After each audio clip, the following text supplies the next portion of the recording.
We welcome you back to the Subic Bay Gymnasium for game number 2 of our triple header. Dito po sa ating ongoing coverage of the Filbasket Subic Championship presented by Coco Life. Noel Zanate pa rin po this time kasama si Eman Cabiles. And our second matchup will feature 7A Primus going up against the Davao Occidental Tigers. Dalawang kupunan coming off contrasting results in their previous two games. Of course, Noel, 7A Primus losing to AICC Manila in their last outing. No? Meanwhile, Davao Occidental Tigers, Coco Life, nanalo naman sila laban sa Pasig Santa Lucia Realtors. Nailed biter of a win there for Davao. But let's first talk about itong kupunan ng AICC Manila. The final score in their laban itong 7A Primus against AICC Manila was 117 to 108. And the 108 is the highest scoring output of a losing team so far dito sa ating torneo. Yes, that was a shootout, Noel. 36 over 65. 52% clip there para sa AICC Primus. Mataas na yon, pero mas mataas pa ang AICC Manila, 39 to 67 at 58% sa 3-point field goals naman, 15 out of 34 ang 7A Primus. Sa rebounds, 23. Ito ang glaring stat, 23 against 43 ng AICC Manila. So malaki ang rebound ng AICC against them, and that generates second chance points, 24 to 4. Laban sa 7A Primus. Yeah, but of course, if you go back and look at that game, it was actually close hanggang sa bandang dulo. AICC pulled away finally towards the end. In stark contrast naman, itong kupunan ng Davao Occidental Tigers coming off a victory naman. Pero it was a very close shave of a victory against the Pasig Santa Lucia Realtors. In fact, a little bit of controversy pa in the end when Pasig fouled when they thought we were not yet in the penalty. But obviously they were. Billy Ray Robles with the marginal free throws in that matchup. Kung yung unang game na pinag-usapan natin ay shootout, ito naman pababaan ng score. 68 to 66, a win by Davao Occidental Tigers. Coco Life, they shot 27 out of 62 for 43% sa field goals, 21 out of 68 naman, or 31% para sa Pasig Santa Lucia Realtors. 3-point shooting, 2 out of 12 para sa Davao. Tapos sa rebounds, yan, dyan sila nanalo, 49 against sa 36 ng Pasig Santa Lucia Realtors. Fast break points, medyo malaki lamang nila, 14 to 6 laban sa Pasig Santa Lucia Realtors. And for the Davao Tigers, 2 out of 12 from beyond the arc is not a number that you want to see happen again, especially that gentleman on your screen. It was John Wilson, was actually held in check doon. He did tie the score towards the end, pero yun na nga, it was the free throws of Billy Ray Robles that really got them the victory. So 4 wins and 1 loss itong kupunan ng Davao Occidental Tigers. Coco Life. If they win here today, they will keep in pace with the AICC Manila squad, which just picked up a win earlier against the Nueva Ecija Best Friend. At para naman dito sa 7A Primus, well, again, back to the drawing board, but another opportunity to prove that they actually can defeat the Giants dito. So we are about to begin our second game. 7A Primus taking on Davao Occidental Tigers. Coco Life, we send it now to Ken Pangilinan for the introduction of the starters.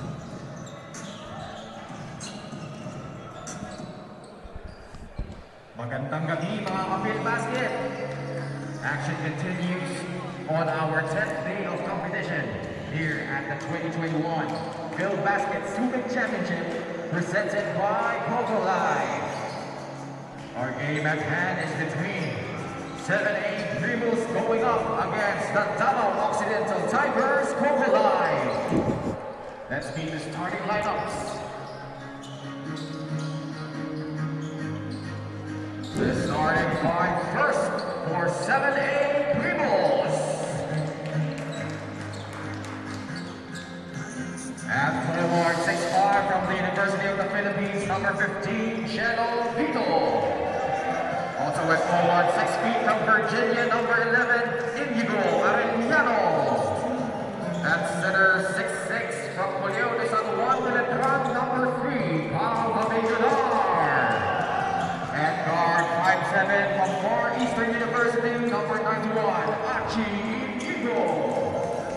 And at the other guard, 5'10" from St. Clair College, number 28, Mape Hill. And our coach is Justin Ryan.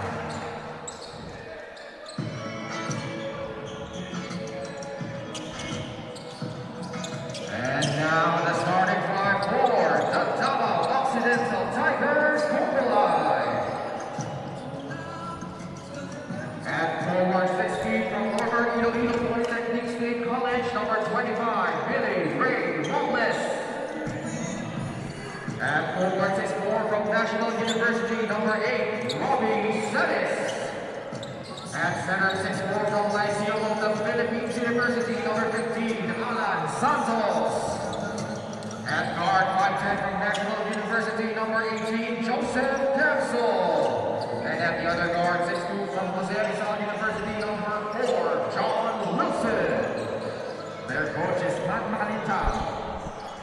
Our game officials, Group G, Will Lentino. Starters para sa magkabilang koponan, hatid sa atin ang TM Easy Surf 99. Para sa 7A Primus, Jello Vito, Inigo Arellano sa forward, Pau Villunar sa center, Marty Hill para sa guard, Achi Inigo, dalawang Inigo dito. Isang surname, isang first name. That's right. Meanwhile sa Davao Occidental, Celis, Robles, Santos, Terzo, and Wilson. If I believe, this is the first time John Wilson is starting for Davao. And that's also the first time this combination will actually be playing together to begin the game. So, yan ang ating starters. Hatid sa atin ng TM Easy Surf 99. So, ito, brown shirts, ano ba tawag dyan? Mocha shirts.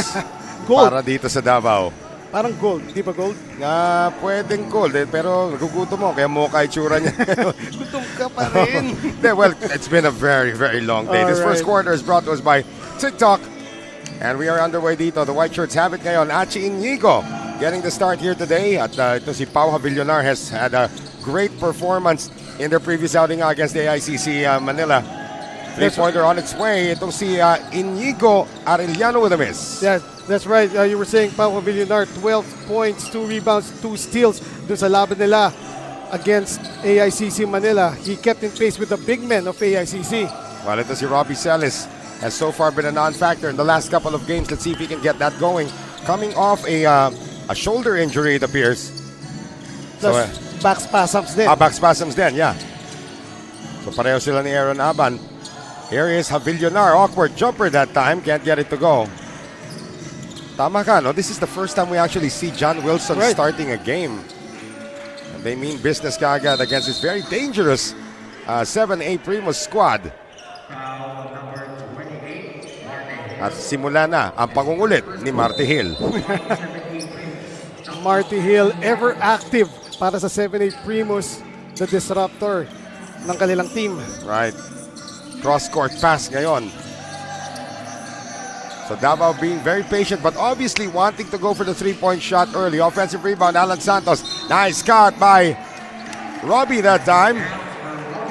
So Robbie Celis getting that basket to drop. First 2 points of the game. Alan Santos winning that rebound battle against Jello Vito. That would be quite a matchup, no? Going forward. Then finding Celis for the great cut. Robbie Celis, of course, the former TNT Katropa and the former San Miguel Ala Pilipinas player, completes the three-point play. And then early sub, Marty Hill, papalitan dito. And it looks like Diego Dario wants to get going early. So, nagpaalam na siya. Coach, pasok ako. Kaya na yan. Diego Dario now. Yeah, so Dario asking for the horns that time. See how it works out para dito. Walang masyadong movement para dito sa 7A Primus. Dario, nice pass over to Jello Vito. Jello Vito had a pretty good game in his last outing as well. Oh yes, Jello Vito hitting his stride from beyond the arc. Yeah. In his last few games. Well, ito si Jello Vito. Coming off an 8-point performance nung kanilang nakarang laban, pero efficiency niya plus 10. Yes, he hit 2 3-pointers in that game. At hindi mo siya basta-basta pwedeng pakawalan sa labas. Inigo, 7 to shoot. Achi, still getting it across now to Inigo Arellano, and with the left hand, can't finish. Outlet pass ngayon, Joseph Terzo getting it over to Robbie Celis. The NU connection cannot work. But more free throws coming up for Celis. Salamat sa Coco Life, our official partner here in the Filbasket Subic Championship. Jello Vito getting that foul dun sa drive ni Robbie Celis. Wala siya sa posisyon eh. Well, credit that to the fast pace na implemented dun by the Davao Occidental Tigers. Celis owns all the points in this game so far. All 4 points sa huling outing nitong si Robbie Celis. He's been actually struggling. Only 3 points for Celis in their last outing. Pero somehow he's earned his way back to the starting 5 para dito sa Tigers. Well, again, veterano yan. So you Right. really need the veteran presence here. 7A Primus is such an unpredictable and scary team to go up against. So you want your veterans in early. Inigo to Dario. Rebound battle is still ongoing. Last touch, Arellano. Oh, a foul is going to be called. All right.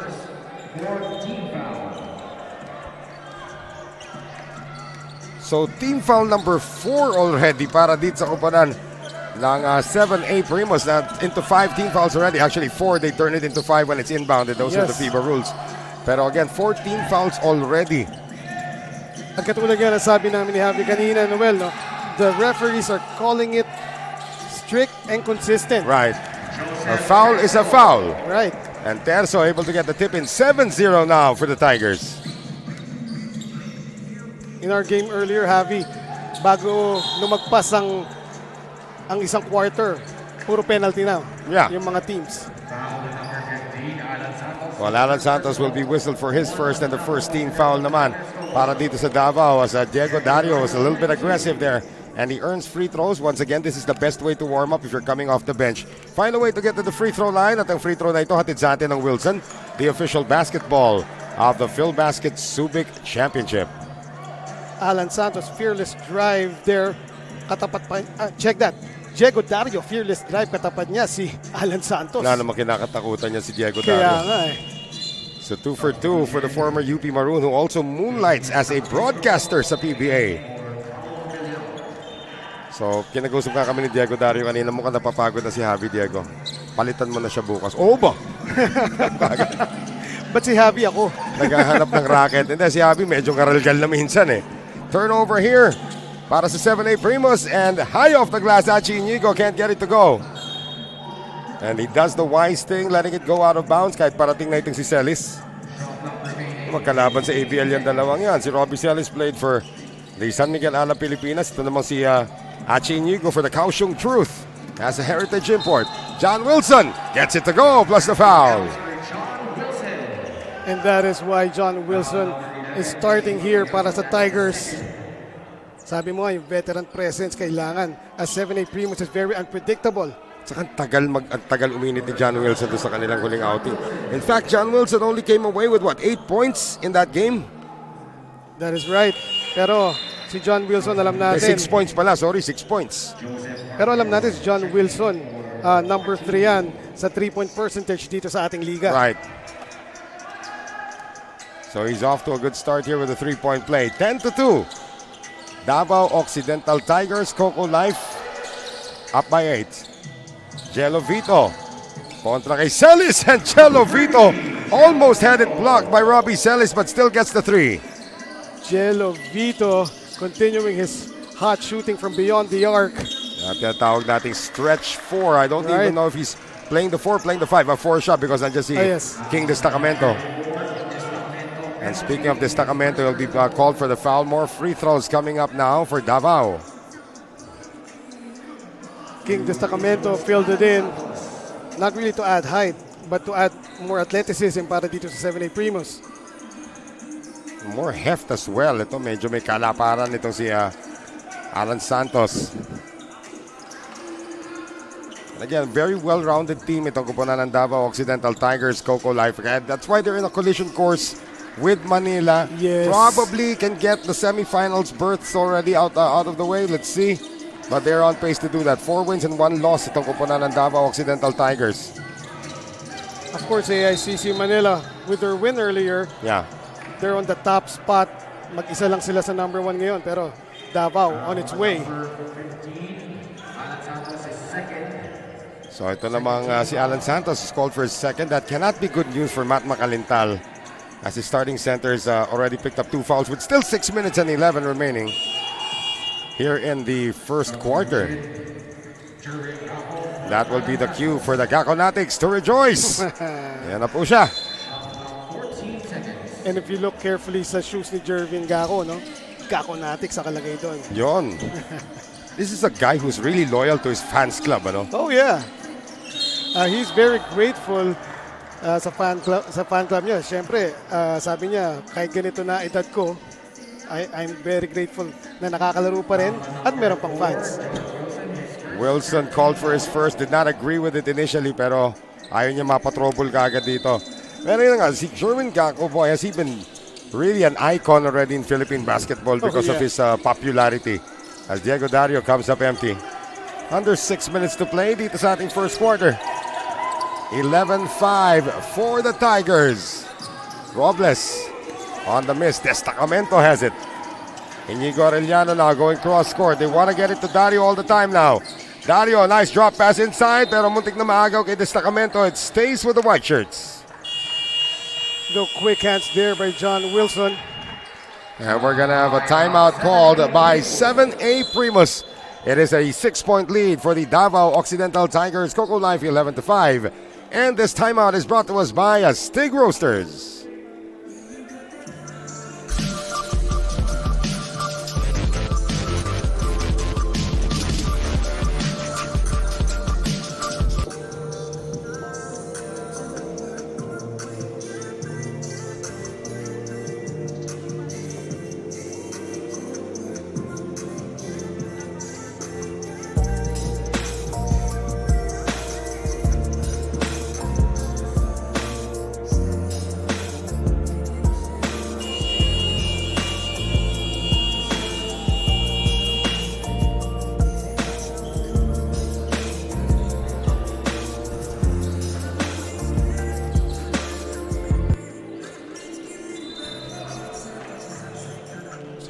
Back with us here at the Subic Bay Gym. Joseph Marquez now in the game para dito sa 7A Primus. As we remember in their last game, Joseph Marquez paced them, scoring 19 points with 5 out of 9 field goal shooting. Very efficient. Alam naman natin, he's one of the top scorers in the league. And of course, that move by Diego Dario is our TikTok move of the game. And Diego Dario came off the bench, but has really turned it on dito so far, Eman. That is right. Pero continuing on Joseph Marquez, hindi lang siya top 5 scorers.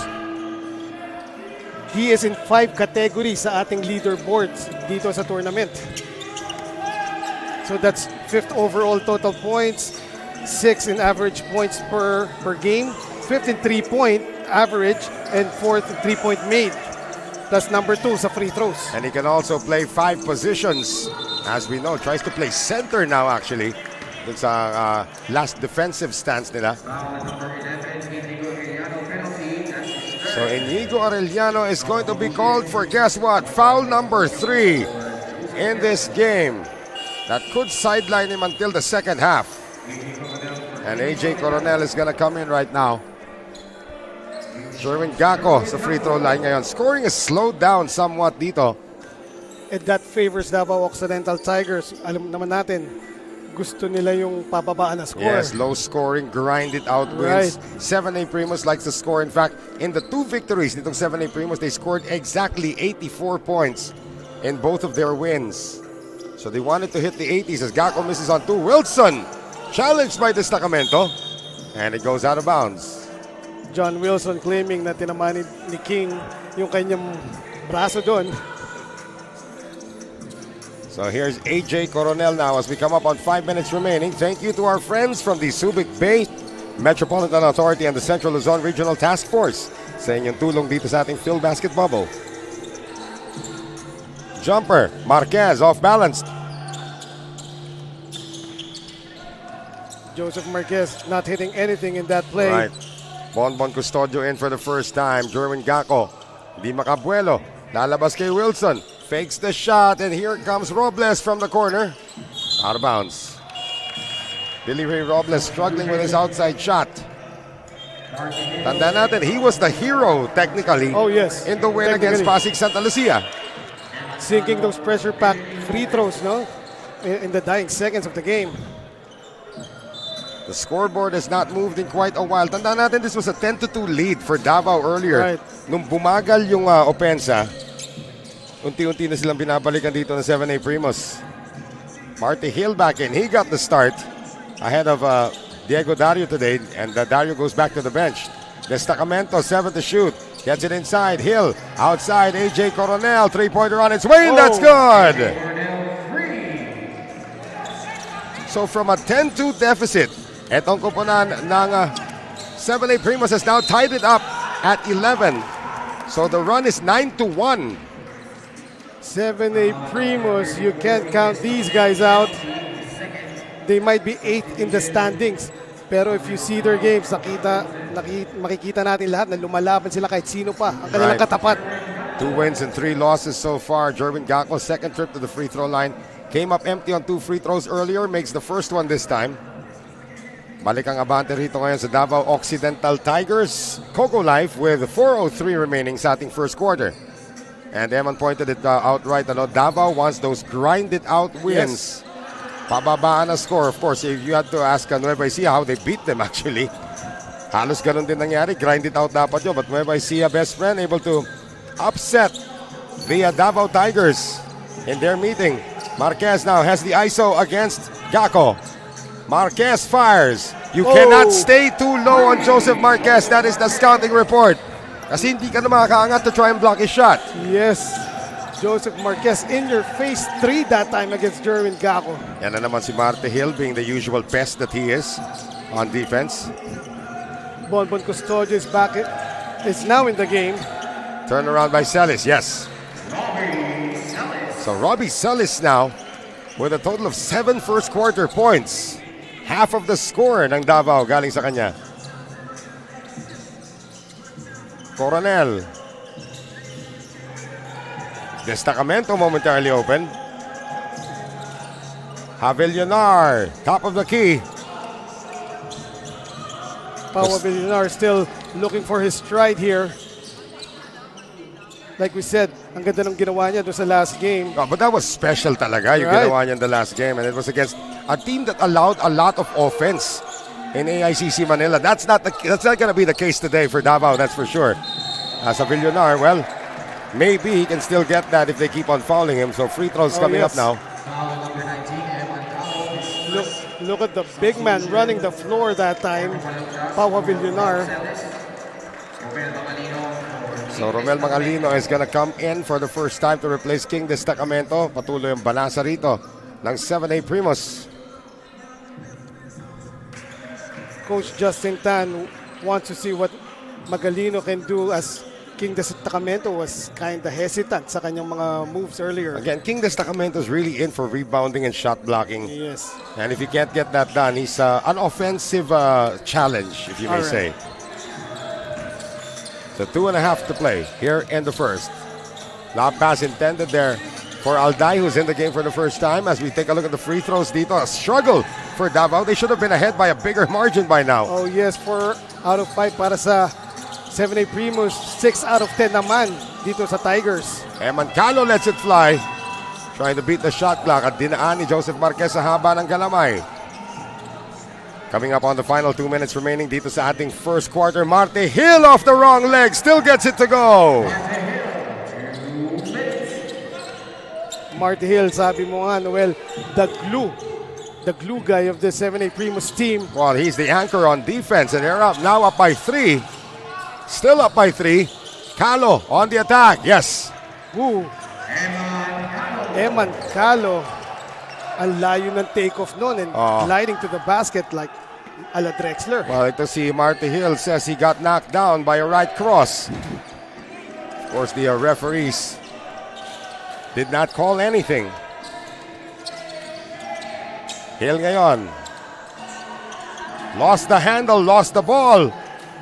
And the recovery made by Custodio. Into the front court ngayon. All day, Alwin Alday. Alwin Alday, 2 beses na nagbe-best player of the game to para sa Davao. Right. He was the best player of the game in their last game. He got 14 points, 6 out of 12 shooting, no? And 3 rebounds. The guy from Tondo. Right, just a picture of consistency para dito kay Alwin Alday. In the meantime, floater para dito kay Javellonar does not work. And Davao will get possession back with 51 seconds to go. 3-man sub naman para sa 7A Primus. Our first look now at John Mahari kasama si Damian Lasco. And ang pagbabalik naman nitong si Achi Inigo. Ganyan din kalalim ang bench ng 7A Primus pero simple lang ang kanilang powers. No, but these are efficient guys All right. that just Yes, checked yes, in. they are. Oh, alley-oop play intended for Jerwin Gacko. How could you lose somebody as big as Jerwin Gacko inside? Kitang-kita ni Bonbon Custodio na nag-iisa si Jerwin Gacko. Or kung meron man katabi, mismatch. Wala. Tsaka naisnab yata eh. Yes. Oh, that's a good three-pointer there. Eman Calo, his attempts from the outside. Alam naman natin, they need to get him going as well. He has been quiet over the the entire tournament actually. Pero Eman Calo, kahit hindi ganun ang pinapakita niya sa stat sheet, no? He always does the intangibles para sa kanyang kupunan. 7-0 run ongoing para sa Davao Occidental Tigers. Inigo for 3. And the drought continues for 7A Primus. Here comes Bonbon Custodio. And he will keep it. Custodio all the way. Rebound picked up inside. Wala pa rin. Great defense there by 7A Primus on the secondary. Pero wala nang oras. And a Villonar could not get it off in time. So at the end of the first 10 minutes of action, the Davao Occidental Tigers fell behind by 3, but now we're on the middle of a 7-0 run to end the first quarter, up by 4, 21-17 against 7A Primus.